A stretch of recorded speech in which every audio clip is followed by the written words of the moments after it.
എൻ്റെ പേര് ഈനസ് എന്നാണ്. തൃശ്ശൂർ മുക്കാട്ടുകരയിൽ നിന്നാണ് ഞങ്ങൾ വരുന്നത്. ഇതെൻ്റെ ഭാര്യയാണ്, പേര് നീതു എന്നാണ്. ഞാൻ കഴിഞ്ഞ 19 വർഷമായിട്ട് ദുബായിലായിരുന്നു ജോലി ചെയ്തിരുന്നത്. അങ്ങനെ 2022 ജൂൺ മാസം ഞാൻ നാട്ടിലേക്ക് അവധിക്ക് വന്ന സമയത്ത് തിരിച്ചു പോകാനായിട്ട് 2 ആഴ്ചയോളം ബാക്കിയുള്ള സമയത്ത് ഭാര്യയ്ക്ക് കലശമായ വയറുവേദന. ഒരു ദിവസം കാലത്ത് എണീറ്റ് വന്നു, നല്ല വയറുവേദന. അപ്പോൾ ഞങ്ങൾ തൊട്ടടുത്തുള്ള ഹോസ്പിറ്റലിൽ പോയപ്പോൾ അവർ വേദനയ്ക്കുള്ള ഒരു ഇഞ്ചക്ഷനും ഗ്യാസ് ആണോ എന്ന് സംശയിച്ച് ഗ്യാസിനുള്ള ഒരു ഇഞ്ചക്ഷനൊക്കെ കൊടുത്തു. പക്ഷെ ഒരു 1/4 മണിക്കൂർ കഴിഞ്ഞിട്ട് ഒരു വ്യത്യാസം വന്നില്ല, വേദന കൂടിക്കൊണ്ടിരിക്കുക തന്നെയാണ്. അങ്ങനെ അവർ പറഞ്ഞു ഒരു അൾട്രാസൗണ്ട് സ്കാൻ ചെയ്യണം കാഷ്വാലിറ്റിയിൽ വെച്ചിട്ട്. അങ്ങനെ ഞങ്ങൾ കാഷ്വാലിറ്റിയിൽ വെച്ചിട്ട് തന്നെ അവർ അൾട്രാസൗണ്ട് സ്കാൻ ചെയ്തു. അപ്പോൾ അവർ പറഞ്ഞു ഓവറിയിൽ ഫ്ലൂയിഡ് ഉണ്ട്, അപ്പോൾ ഇൻഫെക്ഷൻ ആയിട്ടുണ്ടോ എന്നൊരു സംശയമുണ്ട്, ഞങ്ങളൊരു കാര്യം ചെയ്യാം, നിങ്ങളെ ഗൈനക്കോളജി വിഭാഗത്തിലേക്ക് മാറ്റാൻ പോവുകയാണെന്ന് പറഞ്ഞു. അപ്പോൾ ഞാൻ പറഞ്ഞു ശരി. അപ്പോഴും ഞാൻ അത്ര ഒരു സീരിയസ്നെസ് അതിൽ കൊടുത്തിട്ടില്ല, അത് മാറും, ചെറിയൊരു അസുഖം എന്നുള്ള രീതിയിലായിരുന്നു.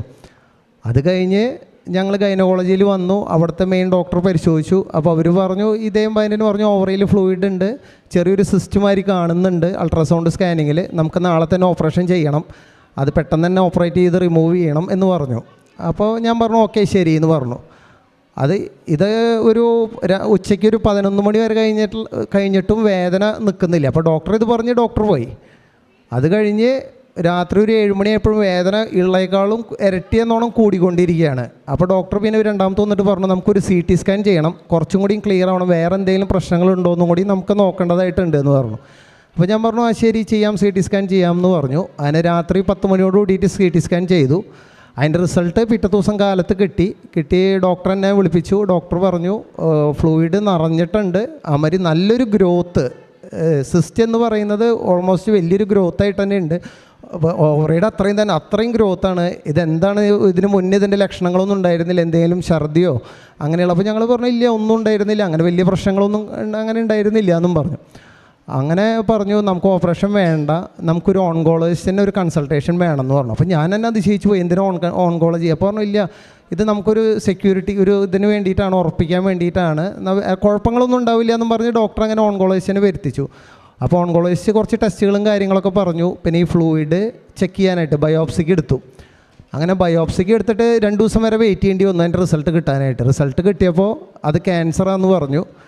അപ്പോൾ അതും 4th സ്റ്റേജ്, ഇനി ഒരു രക്ഷയില്ല എന്ന് പറഞ്ഞ ഒരു 4th സ്റ്റേജ് ക്യാൻസറാണ്. അപ്പോൾ ഡോക്ടർ പറഞ്ഞു നമുക്ക് കൂടുതലൊരു ചെക്കപ്പിലേക്ക് പോകണം, ഇത് എവിടേക്കെങ്കിലും അഡീഷണലായിട്ട് സ്പ്രെഡിങ് ഉണ്ടോ എന്ന് കൂടി ഞങ്ങൾക്ക് അറിയണം എന്ന് പറഞ്ഞു.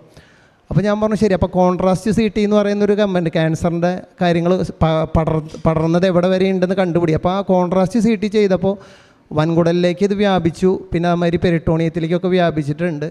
അപ്പോൾ ഓൺകോളജിസ്റ്റ് ആയിട്ടുള്ള ഡോക്ടർ പറഞ്ഞു ഇനി പ്രത്യേകിച്ച് കാര്യങ്ങളൊന്നും ചെയ്യാനില്ല, കാരണം ഇത് 4th സ്റ്റേജാണ്, ഓപ്പറേറ്റ് ചെയ്ത് റിമൂവ് ചെയ്യാമെന്ന് പറഞ്ഞു കഴിഞ്ഞാൽ എളുപ്പമുള്ള കാര്യമല്ല, നമുക്ക് കീമോയും ഇമ്മ്യൂണോതെറാപ്പിയും ചെയ്യാം, അത് ചെയ്യുക, പിന്നെ ഒരു 6-7 മാസം അത് ചെയ്ത് കഴിഞ്ഞിട്ട് പിന്നെ ഓട്ടോമാറ്റിക് ഒരു 6-7 മാസം ചെയ്ത് കഴിഞ്ഞാൽ പിന്നെ ചെയ്യാൻ പറ്റാത്തൊരവസ്ഥയാവും. അത് കഴിയുമ്പോൾ കുറച്ച് റെസ്റ്റ് എടുക്കുക, വീണ്ടും ചെയ്യുക, അങ്ങനെ ഈ ലൈഫ് സ്പാൻ കുറച്ച് നീട്ടിക്കൊണ്ടുപോവുക. ഇതാ നമ്മുടെ മുന്നിലുള്ളൂ, വേറെ മാർഗങ്ങളൊന്നും ഇല്ല എന്ന് പറഞ്ഞു. അപ്പോൾ ഞാനും ആകെ തകർന്നു പോയി, അവളും എന്തോ പറയുക വല്ലാത്തൊരു ബുദ്ധിമുട്ടിലേക്കായി അത്. അങ്ങനെ അപ്പോൾ ശരി, ഇനിയിപ്പോൾ വേറെ നിർവാഹമില്ല. അപ്പോൾ ഞങ്ങൾ കീമോതെറാപ്പി ഇമ്മ്യൂണോതെറാപ്പി സ്റ്റാർട്ട് ചെയ്യാമെന്ന് പറഞ്ഞു. അങ്ങനെ ആദ്യത്തെ കീമോതെറാപ്പി കഴിഞ്ഞു, ഇമ്മ്യൂണോതെറാപ്പി കഴിഞ്ഞു. അത് 48 മണിക്കൂറാണ് ഒരു കീമോതെറാപ്പി നടക്കുന്നത്. അത്രയും സ്ട്രോങ് ആയിട്ടുള്ള, അതായത് സിവിയർ ആയിട്ടുള്ള മരുന്നാണ് കൊടുക്കുന്നത്. 48 മണിക്കൂർ കണ്ടിന്യൂസ് ആയിട്ട് കീമോതെറാപ്പി ഇമ്മ്യൂണോതെറാപ്പിയും ചെയ്ത് കഴിഞ്ഞാൽ ആൾ പകുതിയാവും. അത്രയും ഡോസായിട്ടുള്ള കീമോതെറാപ്പി ചെയ്ത് ഞങ്ങൾ വീട്ടിലേക്ക് പോവും. വീട്ടിലേക്ക് പോയി കഴിഞ്ഞാൽ വായലത്തെ തൊലി, കുടലിലത്തെ തൊലി, ആമാശയത്തെ തൊലി ഒക്കെ പോവും, ഭക്ഷണം കഴിക്കാൻ പറ്റില്ല, അതിനേക്കാളും വലിയ പ്രശ്നങ്ങളാണ്. അങ്ങനെ അത് കഴിഞ്ഞപ്പോൾ എൻ്റെ ബന്ധുക്കളിൽ ചിലർ പറഞ്ഞു ഇങ്ങനെ കൃപാസനം പള്ളിയിൽ പോയി കഴിഞ്ഞാൽ നമുക്ക് രക്ഷപ്പെടാനുള്ള സാധ്യതയുണ്ട്, അവിടെ പലർക്കും അനുഗ്രഹങ്ങൾ കിട്ടുന്നുണ്ട് എന്ന് പറഞ്ഞു. അങ്ങനെ ജൂൺ മാസം 23-ാം തീയതിയാണ് ഇത് കണ്ടുപിടിച്ചത്. അങ്ങനെ ജൂലൈ 10-ാം തീയതി കീമോ കഴിഞ്ഞു, ആദ്യത്തെ കീമോ കഴിഞ്ഞു. അതിനുശേഷം ഞാനിവിടെ ഒറ്റയ്ക്ക് വന്ന് ഞാൻ ഉടമ്പടി എടുത്തു. അങ്ങനെ ഉടമ്പടി എടുത്ത് ഒരു ദിവസം ഹോസ്പിറ്റലിൽ തന്നെയാണ്. കീമോ കഴിഞ്ഞ് വീട്ടിൽ പോയി 2 ദിവസം കഴിഞ്ഞ് വീണ്ടും ഹോസ്പിറ്റലിൽ തന്നെ എത്തും, കാരണം പലവിധ പ്രശ്നങ്ങളാവും. അപ്പോൾ ഞാനവിടെ തിരികെത്തിക്കും, ഞാൻ പ്രാർത്ഥിക്കും. അങ്ങനെ പ്രാർത്ഥനകൾ മാത്രമായിരുന്നു തുടക്കത്തിൽ ഞാനിത് മുന്നോട്ട്, കാരണം അതിനുള്ള സമയം കിട്ടിയിരുന്നുള്ളൂ. അങ്ങനെ ആദ്യത്തെ പുതുക്കൽ, അപ്പോൾ കീമോ അങ്ങനെ 2 ആഴ്ച കൂടുമ്പോൾ ചെയ്തുകൊണ്ട് പോകുന്നുണ്ട്. കീമോതെറാപ്പിയും കണ്ടിന്യൂസ് ആയിട്ട് ചെയ്തു പോകുന്നുണ്ട്. അപ്പോൾ ഞാൻ വന്ന് ഉടമ്പടി എടുത്തിട്ട് അതിൻ്റെ നേർച്ച വസ്തുക്കൾ ഞങ്ങൾ ഉപയോഗിക്കുന്നുണ്ട്. ഇവളുടെ മേൽ പ്രത്യേകിച്ച് വയറിൻ്റെ ഭാഗത്ത് ഉടമ്പടി തൈലം പരട്ടുമായിരുന്നു. പിന്നെ നാവിലെ തൊലി പോവും കീമോ കഴിയുമ്പോൾ, അപ്പോൾ തേൻ പരട്ടുമായിരുന്നു പ്രാർത്ഥിച്ചിട്ട്. അങ്ങനെയുള്ള കാര്യങ്ങളൊക്കെ തുടർന്ന് ഞാൻ ഉടമ്പടി എടുത്ത പിറ്റേ ദിവസം തന്നെ ചെയ്തു വരുന്നുണ്ടായിരുന്നു. അത് കഴിഞ്ഞ് 7-ാം മാസത്തിലാണ് ഞാൻ ഉടമ്പടി എടുത്തത്. 10-ാം മാസം ഞാൻ ഇവിടെ വന്ന് പുതുക്കി ഞാൻ വീണ്ടും പ്രാർത്ഥിച്ചു. അപ്പോൾ ഇവിടെ വന്ന് ഞാൻ ഇവിടെ പ്രാർത്ഥിച്ചപ്പോൾ അച്ഛൻ്റെ പ്രസംഗം ഉണ്ടായിരുന്നു. നമ്മൾ ചെറിയ കാര്യങ്ങളൊന്നും മാതാവിനോട് പറയണ്ട, മനുഷ്യർക്ക് നടക്കാൻ പറ്റാത്ത കാര്യങ്ങൾ പറഞ്ഞാൽ മതി, ചെറിയ കാര്യത്തിന് നിങ്ങൾ ഇവിടേക്ക് വരേണ്ട കാര്യമില്ല എന്ന് അന്ന് അച്ഛൻ ഇവിടെ പറയണം ഇവിടെ വന്നിട്ട്. അത് കേട്ടപ്പോൾ ഞാൻ വിചാരിച്ചു, ഇത്രയധികം പേർക്ക് ഇവിടെ സാക്ഷ്യം പറയണ്ട, എന്താ നമുക്കിത് കിട്ടാത്ത? അപ്പോൾ ഞാൻ ആഴത്തിൽ ചിന്തിച്ചു. അപ്പോൾ എനിക്ക് മനസ്സിലായി, അച്ഛനന്ന് പറയും ചെയ്തു, നിങ്ങൾ സംസാരത്തിലല്ല പ്രവൃത്തിയിലാണ് കാര്യം. അപ്പോഴാണ് ഞാൻ കാരുണ്യ പ്രവർത്തിയിലേക്ക് ശ്രദ്ധ പതുക്കെ തിരിച്ചു തുടങ്ങിയത്. അപ്പോൾ അങ്ങനെ ഞാൻ കാരുണ്യ പ്രവർത്തികളിലേക്ക് തിരിഞ്ഞു തുടങ്ങി. രോഗികളെ, ഞങ്ങളുടെ കൂടെയുള്ള രോഗികളെ എന്നെ ധൈര്യപ്പെടുത്തുക, അവരോട് പറയും ഇങ്ങനെ കൃപാസനം പള്ളിയിൽ ഞങ്ങൾ പോയിരുന്നു, നമുക്ക് രക്ഷയുണ്ട്, മാതിരി കാരുണ്യ അനാഥാലയങ്ങളും അവർക്ക് അവിടെ ഭക്ഷണം കൊടുക്കുന്നു. അപ്പോൾ ഞാനും വൈഫിൻ്റെ അമ്മയും വൈഫിൻ്റെ ഫാദറും കൂടിയാണ് ഭക്ഷണം പാചകം ചെയ്യുക, പാക്കറ്റിലാക്കുക, പൊതിഞ്ഞ് കൊണ്ട് കൊടുക്കും. പിന്നെ അവർ ഉപവാസം എടുക്കും. പിന്നെ പരമാവധി ദിവസങ്ങളിൽ പിന്നെ ആശുപത്രിയിൽ തന്നെ കുർബാനയ്ക്ക് പോകും. കാരണം ജൂബിലി മിഷൻ ഹോസ്പിറ്റൽ എന്ന് പറയും തൃശ്ശൂർ. അപ്പോൾ അവിടെ എല്ലാ ദിവസവും കാലത്ത് കുർബാനയുണ്ട്. അപ്പോൾ അതിൽ കുർബാന സ്വീകരിക്കും. ഇവൾക്കും കുർബാനയ്ക്ക് കൊണ്ടുവരും, അവിടെ സിസ്റ്റർമാർ കൊണ്ടുവരും റൂമിലേക്ക്. അങ്ങനെ ആ കാര്യങ്ങൾ മുടങ്ങാതെ ഇങ്ങനെ ചെയ്ത് നമ്മൾ പോരുമായിരുന്നു. അപ്പോഴും നമ്മുടെ മുന്നിൽ ഡോക്ടർ പറഞ്ഞ് വേറെ നിർവാഹങ്ങളൊന്നും ഇല്ല എന്നാണ്.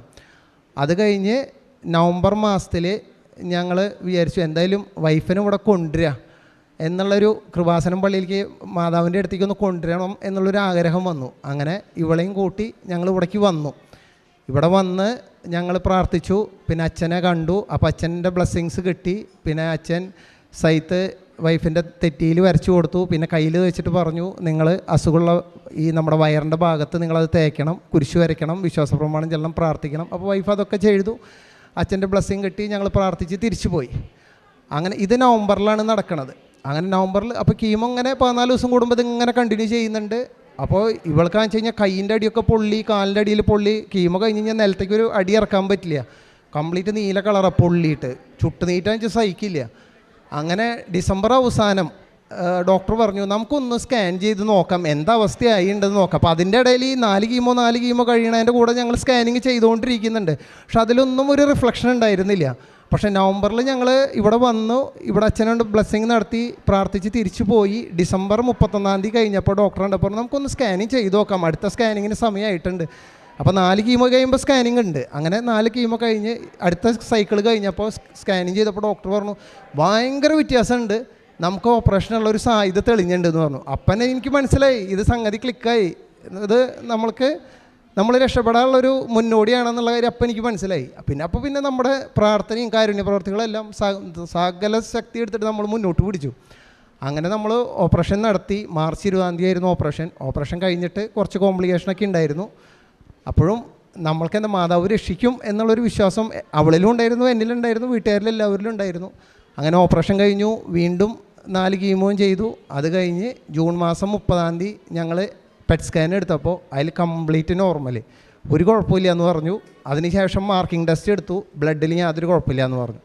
അപ്പോട്ട് ഞാനിങ്ങനെ ഉടമ്പടി ഇവിടെ വന്ന് പറയണം എന്നുള്ളൊരു ചിന്ത വന്നു. പക്ഷേ എനിക്ക് പറയാൻ പറ്റണില്ല, പല കാര്യങ്ങളിൽ തടസ്സങ്ങൾ എനിക്ക് പറ്റുന്നില്ല.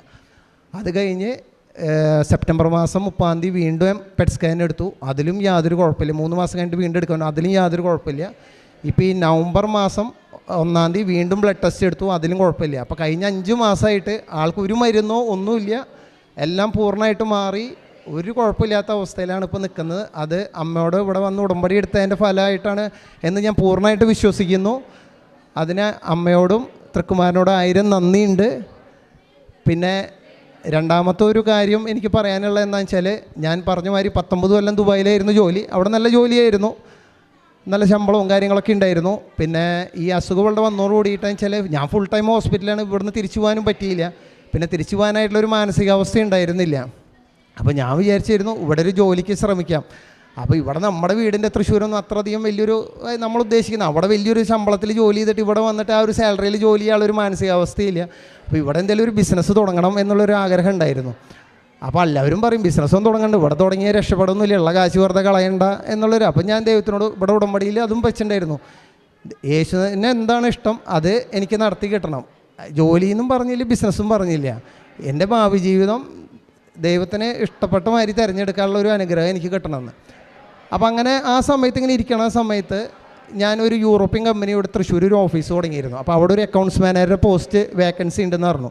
അപ്പോൾ ഞാൻ അവിടേക്ക് അപ്ലിക്കേഷൻ അയച്ചു. അപ്പോൾ അവരെൻ്റെ അടുത്ത് ഒരു ശമ്പളമൊക്കെ പറഞ്ഞു. അപ്പോൾ ഞാൻ പറഞ്ഞു എനിക്ക് അതിൽ താല്പര്യമില്ല. അപ്പോൾ എൻ്റെ മനസ്സിൽ ബിസിനസ് എന്നുള്ളൊരു ഉദ്ദേശം കൂടി ഉണ്ട്. അപ്പോൾ ഞാൻ പറഞ്ഞു ഈ ഒരു ശമ്പളത്തിൽ എനിക്ക് താല്പര്യമില്ല എന്ന് പറഞ്ഞു. അങ്ങനെ അവരവിടെ വേറൊരാളെ വെക്കുകയും ചെയ്തു. അങ്ങനെ വെച്ച് കഴിഞ്ഞ് കുറച്ച് നാൾ കഴിഞ്ഞ് ഞാൻ ഇതേമാതിരി എല്ലാ മാസവും ഇവിടെ വരുമായിരുന്നു കേട്ടോ. എല്ലാ മാസവും ഇവിടെ വന്ന് ഇവിടുന്ന് പത്രം വാങ്ങിച്ച് അത് വിതരണം ചെയ്യും, മറ്റുള്ള കാര്യങ്ങളൊക്കെ മുറമാരി തെറ്റാതെ ഞാൻ നടത്തി വന്നിരുന്നു. കാരുണ്യ പ്രവർത്തികളെല്ലാം നടത്തി വന്നിരുന്നു.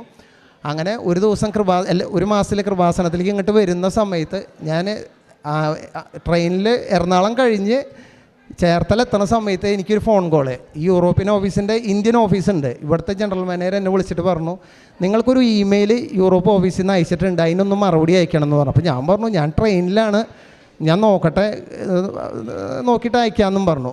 അപ്പോൾ ഞാനിപ്പോൾ ട്രെയിനിൽ വരുമ്പോൾ ഇമെയിൽ ഓപ്പൺ ചെയ്തപ്പോൾ അവിടുത്തെ ഫൈനാൻസ് ഡയറക്ടർ പറഞ്ഞിരിക്കുകയാണ് നിങ്ങൾക്ക് ജോലിക്ക് ചേരാൻ താല്പര്യം ഉണ്ടോ എന്ന് ചോദിച്ചിട്ട്. അപ്പോൾ ഞാൻ വെറുതെ ഓക്കെ ഞാൻ ഉദ്ദേശിച്ച സാലറി കിട്ടുകയാണെങ്കിൽ ചെയ്യാമെന്നും പറഞ്ഞു. അങ്ങനെ ഇവിടെ പള്ളിയിലേക്ക് എത്തി. ഞാൻ അപ്പോൾ ഇവിടെ ഒന്ന് പ്രാർത്ഥിച്ചു, മാതാവേ ഇങ്ങനെ ഒരു സംഭവം നിൽക്കുന്നുണ്ട്, അപ്പോൾ ഞാൻ ഉദ്ദേശിക്കുന്ന സാലറി അവർ തരില്ല എന്ന് തന്നെ ഇപ്പോഴും അവർ സംസാരത്തിൽ നിൽക്കുന്നത്. അപ്പോൾ ഞാൻ പറഞ്ഞു ഈ ഒരു സാലറി കിട്ടണമെന്നുണ്ട്, എൻ്റെ മനസ്സിലുണ്ട്, മാതാവ് അത് യേശുനാഥനെ ഇഷ്ടപ്പെടുകയാണെങ്കിൽ മാത്രം അതെനിക്ക് നടത്തി തരണം, അത് നടത്തി തന്നു കഴിഞ്ഞാൽ അതിൽ നിന്നൊരു വിഹിതം ഞാൻ കാരുണ്യ പ്രവർത്തിക്കായിട്ട് മാറ്റി വയ്ക്കാമെന്നും കൂടി മനസ്സിലന്ന് ഇവിടെ പ്രാർത്ഥിച്ചിരുന്നു. അത് കഴിഞ്ഞ് ഇവിടുന്ന് പുറത്തേക്ക് ഇറങ്ങി ഞാൻ ഇങ്ങനെ എന്താ ഇനിയിപ്പോൾ എന്നിങ്ങനെ ആലോചിച്ചിങ്ങനെ ഇരിക്കുകയായിരുന്നു. ആ സമയത്ത് എനിക്ക് വീണ്ടും കോൾ വരുന്നു യൂറോപ്പിൽ നിന്ന് നേരിട്ടിട്ട്, നിങ്ങൾ പറയുന്ന ശമ്പളത്തിൽ ഞങ്ങൾ ഇവിടെ അപ്പോയിൻറ്റ് ചെയ്തിരിക്കുന്നു, നിങ്ങൾക്കൊരു മണിക്കൂറിനുള്ള അപ്പോയിൻമെൻറ്റ് ലെറ്റർ വരുന്നു പറഞ്ഞു വരും. ഞാൻ തിരിച്ച് എറണാകുളം കഴിഞ്ഞ് അങ്കമാലി എത്താറായപ്പോഴേക്കും എൻ്റെ ഇമെയിലിലേക്ക് അപ്പോയിൻമെൻറ്റ് ലെറ്റർ വന്നു. ഞാനിപ്പോൾ അവിടെ ജോയിൻ ചെയ്തു. ഞാൻ ഉദ്ദേശിക്കുന്നതിനേക്കാളും വലിയ ശമ്പളത്തിൽ എനിക്ക് അവിടെ ജോലി കിട്ടി. അത് ഈ ഉടമ്പടിയിലൂടെയാണെന്ന് ഞാൻ പൂർണ്ണമായിട്ട് വിശ്വസിക്കുന്നു. അതിന് മാതാവിനോടും തൃക്കുമാരനോടും 1000 നന്ദി പറയുകയാണ്. പ്രാർത്ഥന പണ്ടും ഞാൻ പ്രാർത്ഥിച്ചിരുന്നു. പണ്ട് മുതലേ പ്രാർത്ഥനയോട് കുറച്ച്, ചെറുപ്പകാലത്തിൽ അങ്ങനെ പ്രാർത്ഥനയൊന്നും ഉണ്ടായിരുന്നില്ല. ഡിഗ്രി കഴിഞ്ഞ് പിന്നെ ഞാൻ കുറച്ച് മുതിർന്നപ്പോൾ പ്രാർത്ഥനയിലൊക്കെ ഉണ്ടായിരുന്നു. പക്ഷെ പ്രാർത്ഥന എന്ന് പറഞ്ഞു വെച്ചാൽ നമ്മൾ തിയറി പഠിച്ച് പരീക്ഷ എഴുതണ മാതിരിയായിരുന്നു. സർവ്വസ്നായ നന്മറിഞ്ഞ വിശ്വാസ പ്രമാണം അങ്ങനെയുള്ള ഒരു കലാപരിപാടികൾ, കളിയാക്കി പറഞ്ഞല്ല, അവർ തിയറിറ്റിക്കലായിട്ട് മാത്രമായിരുന്നു. പക്ഷേ ഇവിടെ വന്ന് ചെയ്തപ്പോൾ നമുക്കത് എന്താ പറയുക, ഒരു പ്രാക്ടിക്കലായിട്ട് എന്താ പറയുക, ദൈവം ആഗ്രഹിക്കുന്നത് കൂടുതൽ കാരുണ്യ പ്രവർത്തികളാണ്. വിശക്കുന്നവർക്ക് ഭക്ഷണം കൊടുക്കുക, അമരി രോഗികളെ ആശ്വസിപ്പിക്കുക, അവർക്ക് പറ്റുന്ന സഹായം ചെയ്യുക, ആരെയും മനസ്സിൽ ദേഷ്യം വിചാരിക്കരുത്, ദേഷ്യം വന്നാൽ തന്നെ അവരോട് ക്ഷമിക്കുക, അങ്ങനെയുള്ള കുറച്ച് പ്രാക്ടിക്കലായിട്ടുള്ള കാര്യങ്ങളിൽ വളരെ വ്യത്യാസം വന്നു. അത് ഈ ഉടമ്പടിയിൽ ഇവിടെ കൃപാസനം പള്ളിയിൽ വന്ന് ഉടമ്പടി എടുത്തപ്പോൾ വന്നിട്ടുള്ള ഒരു വ്യത്യാസമാണ്. അത് തുടർന്നും അങ്ങനെ തന്നെ പറ്റും, അങ്ങനെ തന്നെ മുന്നോട്ട് പോകണമെന്നാണ് ആഗ്രഹം. അപ്പോൾ ഇവിടെ വന്നോടുകൂടിയിട്ട് ആ ഒരു ആത്മീയ വശത്തിൽ വലിയൊരു മാറ്റം ഉണ്ടായിരുന്നു പറഞ്ഞാൽ മറ്റേത് വെറും നമ്മുടെ പ്രാർത്ഥനകൾ ചൊല്ലുക എന്നതിൽ മാത്രമായിരുന്നു. പക്ഷേ ഇവിടെ വന്നപ്പോൾ നമ്മൾ പ്രാർത്ഥനകൾ ഉണ്ടെങ്കിൽ പോലും അതിൻ്റെ ഒപ്പം തന്നെ മറ്റുള്ളവരെ സഹായിക്കുക, കാരുണ്യ പ്രവർത്തികൾ ചെയ്യുക, നല്ല രീതിയിൽ ജീവിക്കുക, നമ്മൾക്ക് ഈ പറഞ്ഞ മാതിരി കുമ്പസാരം മുടങ്ങാതെ നടത്തുക, വിശുദ്ധ കുർബാനയിൽ പങ്കെടുക്കുക, ആ കാര്യങ്ങളിൽ പ്രാർത്ഥനകളിലും അതോടൊപ്പം തന്നെ കാരുണ്യ പ്രവർത്തനങ്ങളിലും ശ്രദ്ധ കൊടുക്കാനായിട്ട് പറ്റിയിരുന്നു. പിന്നെ അതേമാതിരി തന്നെ ഉടമ്പടി എടുത്ത സമയത്ത് ഞാൻ പറഞ്ഞ മാതിരി മറ്റേ പാവങ്ങൾക്ക് സഹായിക്കൽ എല്ലാ കാര്യങ്ങളും ഞാൻ ചെയ്തിരുന്നു. അപ്പോൾ ഉടമ്പടി കൃത്യമായിട്ട് അനുവർത്തിച്ചപ്പോൾ എനിക്കതിൻ്റെ റിസൾട്ട് ഉണ്ടായി എന്നാണ് എനിക്കിവിടെ പറയാനുള്ളത്.